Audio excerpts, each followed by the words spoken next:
thank you for tuning in to this short video, which is in lieu of a book launch event, because unfortunately for the moment my book isn't being published on the 28th of May 2023. There are some issues that first need to be resolved, so I decided instead just to take this opportunity to talk a little bit about my writing and the process of writing the book, and to share a little bit of my experiences. So perhaps you can see, if I turn the camera around a little bit, I'm sitting on a ferry crossing from Ireland to France. I'm on the WB Yates, and so you can probably hear the wind and the sea in the background. And I want to finish this short recording by reading a diary excerpt that I wrote on the 5th of August 1991, which was in the middle of a time of great difficulty for me, and I talk in the book about being a child with child taken. I'm just going to read that short excerpt from my diary at the end of speaking now. I wrote the book from my childhood diaries, so for example this is one of them. This is my diary from, I think, 1987, and this is another one of my diaries from around the same time, and they're full of my notes and my drawings, and they're just a record really of my childhood thoughts and feelings. And this is the one from 1991, and as you can see it's got a few photographs inside. It's got some pictures and some memorabilia, and it's also got, plenty of writing as well. So that's the process of writing that I've been using, is to weave together a story from my childhood diaries, which I began writing at the age of 8. Now unfortunately I can't share too much of the content with you while the book is on hold, but as I said, I wanted to just say something about it while I'm again sitting on a ferry crossing, this time not from England to France but from Ireland to France. And there is a lot about repetition in my book, the repetition of the attempts to take away free will, but there's also a lot about healing, about spiritual awakening. And I think when you have had experience of mystical relationship, mystical vision, spiritual awakening, then it can feel that afterwards we're returned to a very broken-hearted world. And I've particularly fixed my thoughts on people who've given me courage and inspired me, in terms of trying to make space for the spiritual realities of man within our very material world.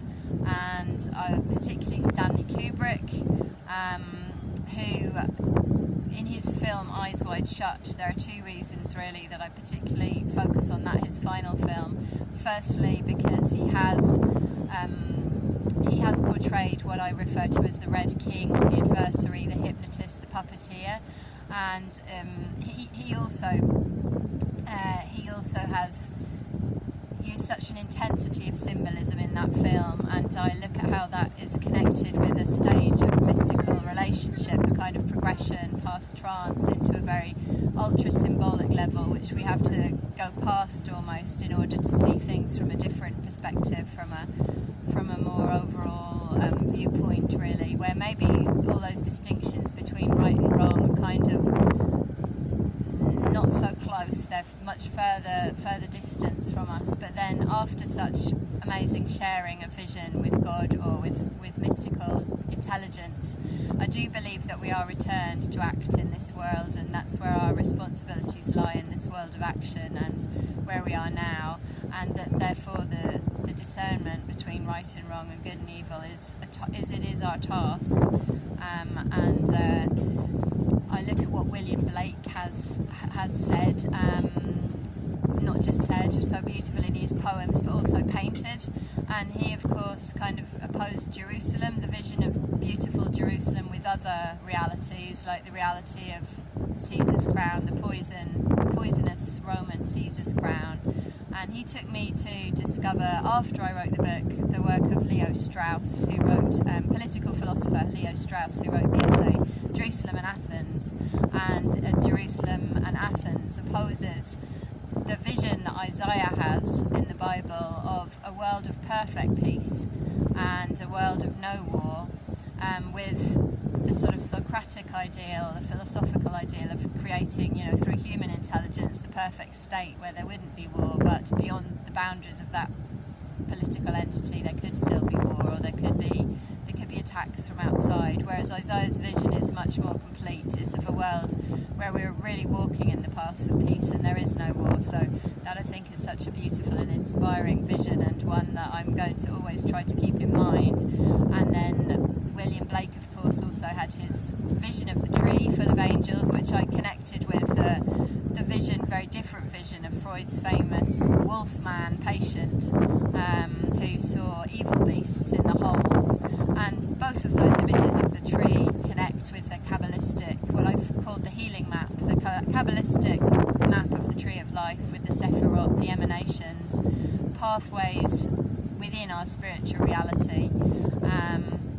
And even Jack Lacan, the psychoanalyst, who's not known as a religious figure perhaps, I looked at what he said about spiritual guidance within the psychoanalytic relationship, and how keen he was on hearing about mystical experience and allying it with something serious, an experience that was serious, like the experience of St. John of the Cross.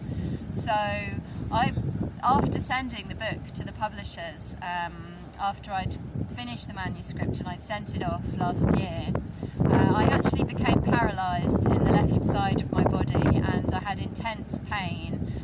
It's a pain that's quite difficult to describe now in retrospect, but it was like a blackout, as if the switch to my life was going to be switched off, turned off, and I did fear that I would die. And I had, as I say, paralysis. I couldn't use my left side. And thankfully I did definitely receive some divine intervention after much prayer and much soul searching. And I also had the very great help of a Chinese acupuncturist who worked on my neck and a knot literally between the heart and the mind. So I think that often, when we're speaking of these different realities and different experiences, they are operating on lots of difficult, true, but different levels as well. It can be the physical, it can be the symbolic, and also thinking there about different voices emerging. So I really love the film Morven Caller, and I wrote quite a lot. I've done quite a lot of my writing about Morven Caller, and that's the novel by Alan Warner, or the brilliant film as well, film adaptation by Lynn Ramsey.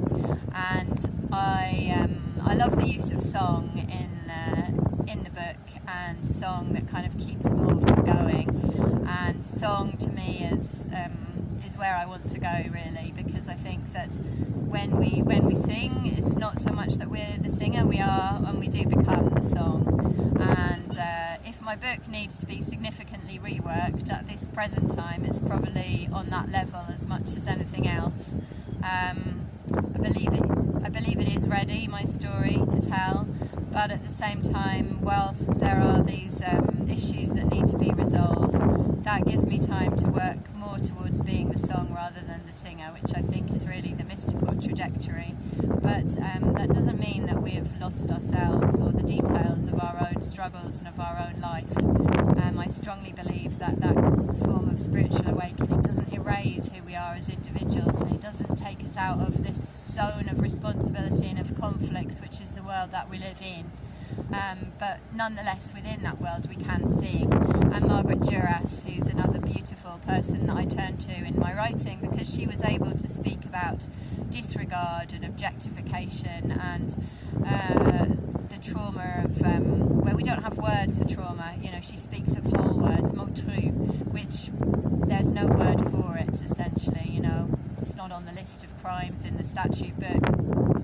It's something elusive when we try to speak about it, but it's objectification of some kind, it's being taken of some kind.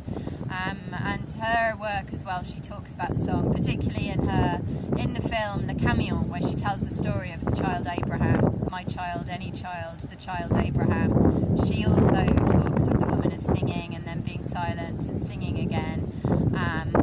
And then there's Virginia Woolf, whose character John, in her short story Solid Objects, buries his hand down under the sand and finds a beautiful lump of green glass, which could be associated with so many things. It could be Eden, it could be the lost part of the self. And he gives up politics, really, the character John, in order to look for broken fragments, to find the pieces. And there are a lot of images of dismembering in my book, as there are, throughout all kinds of occult writing. Unfortunately, I'm talking about E.T.A. Hoffman's story, The Sandman, and the horrors of that. And when I keep speaking of the figure of the hypnotist, the Red King, the puppeteer, the adversary, looking at the Sandman, the images of dismemberment there, looking at different images of dismemberment in Morven Caller, where her dismembering of the suicided body of her boyfriend is actually an act of solidarity. And that really took me to think about the Levite's concubine, and that story in the Bible, because when I went through this process of going back for my inner children and trying to find my buried voice, my hidden voice, I actually had to listen to the voices of many, many others,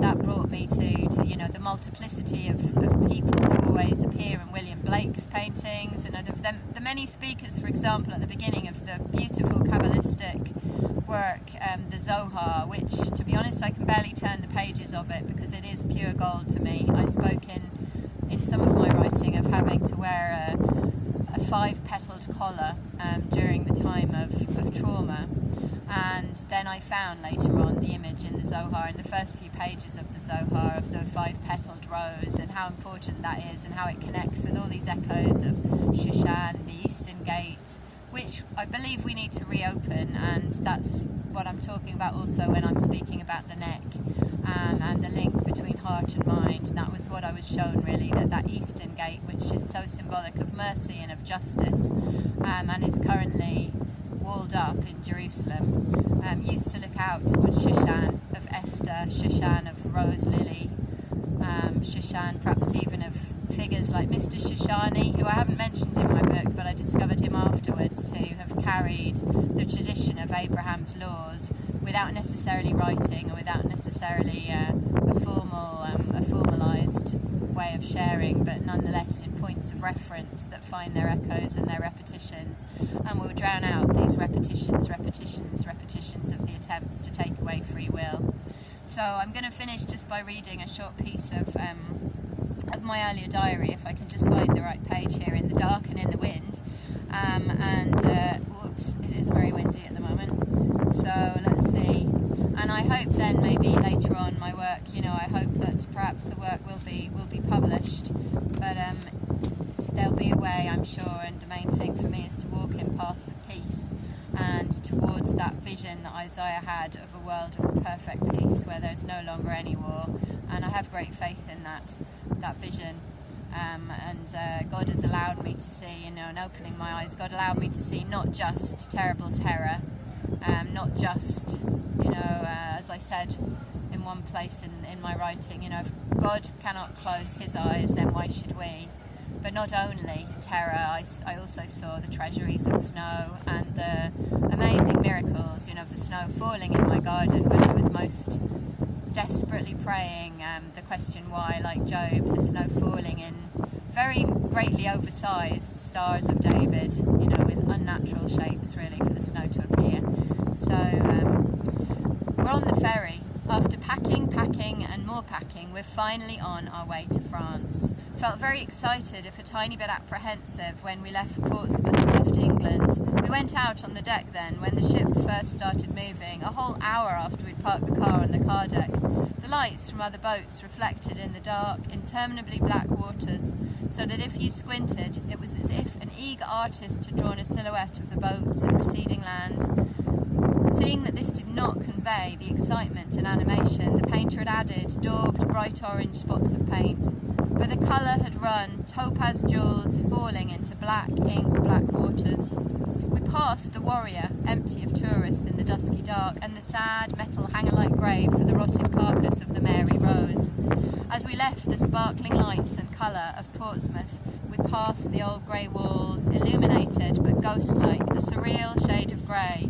Between the blackness, we were ploughing through, and the oranges and brilliant reds again. Clowns appear, and the whirling dotted lights of the fair seem strange without the sound of squealing children and the smell of candy floss. No sound we heard but us ploughing through the ink-black waters, reaching out to the misty horizon, and perhaps the sound of light, frothing waters trying to tickle this untickleable solid boat. The water beneath us was fringed with white bubbles against our side. The air was fresh, if not salty. Okay, so a lot of my writing has been this struggle to say I, and perhaps some would say that I haven't achieved it, I haven't published the book ultimately, but I think this is the process of centuries and centuries of difficult work in order for a woman to say I, and I spoke about the images of dismembering, which are also reflective of dissociation for me, and there's one psychiatrist that I quote, he talks about the dissociation not being the shattered mirror, but actually being the jigsaw puzzle that was never put together, in the first place. And those images, I think, of pieces, of fragments, again, like Virginia Woolf's story of the importance of finding the fragments, of finding the pieces, of finding the lost voices, and of listening so that we can hear this I, which in Virginia Woolf's beautiful story is the cry of the stone that is chosen, which is again a very Kabbalistic vision of being chosen for life. You're the one that's here, and I think that's so beautiful, and it adds so much poignancy to the tragedy of Virginia Woolf's own suicide when she used stones, she chose stones for her own death, and I'm sure that could well be because of the times that she was living in of war, when the value of human life had become, fodder for the military. And actually, I found that her echoed I 3 times appears in The Star of Redemption, which was written by Franz Rosenzweig, and it's again a text that I found after doing my writing work for the book. And Franz Rosenzweig too is talking about militarism, and he's talking about the grand sort of philosophical ideas of existence and of being that don't really connect with our very real experience of being in a material way here where we are, but also with humankind needing a spiritual sized life, which I think is also the truth of Stanley Kubrick's work, that we need that spiritual size. We can't just exist on a material level alone. So I found it very intriguing that the repeated I in Virginia Woolf's short story also appears in Rosenzweig's tract, The Star of Redemption, where he goes on as well to speak about objectification and loss of the self, really. So in trying to find my voice and hearing many other voices, I was often taken to song, and I'm going to finish just by singing or humming or whatever I feel I can do here in the dark on my own in a ferry crossing from one country to another, and carrying with me like biblical Joseph my international dreams of peace. So here it is, okay, and thank you so much for listening to this.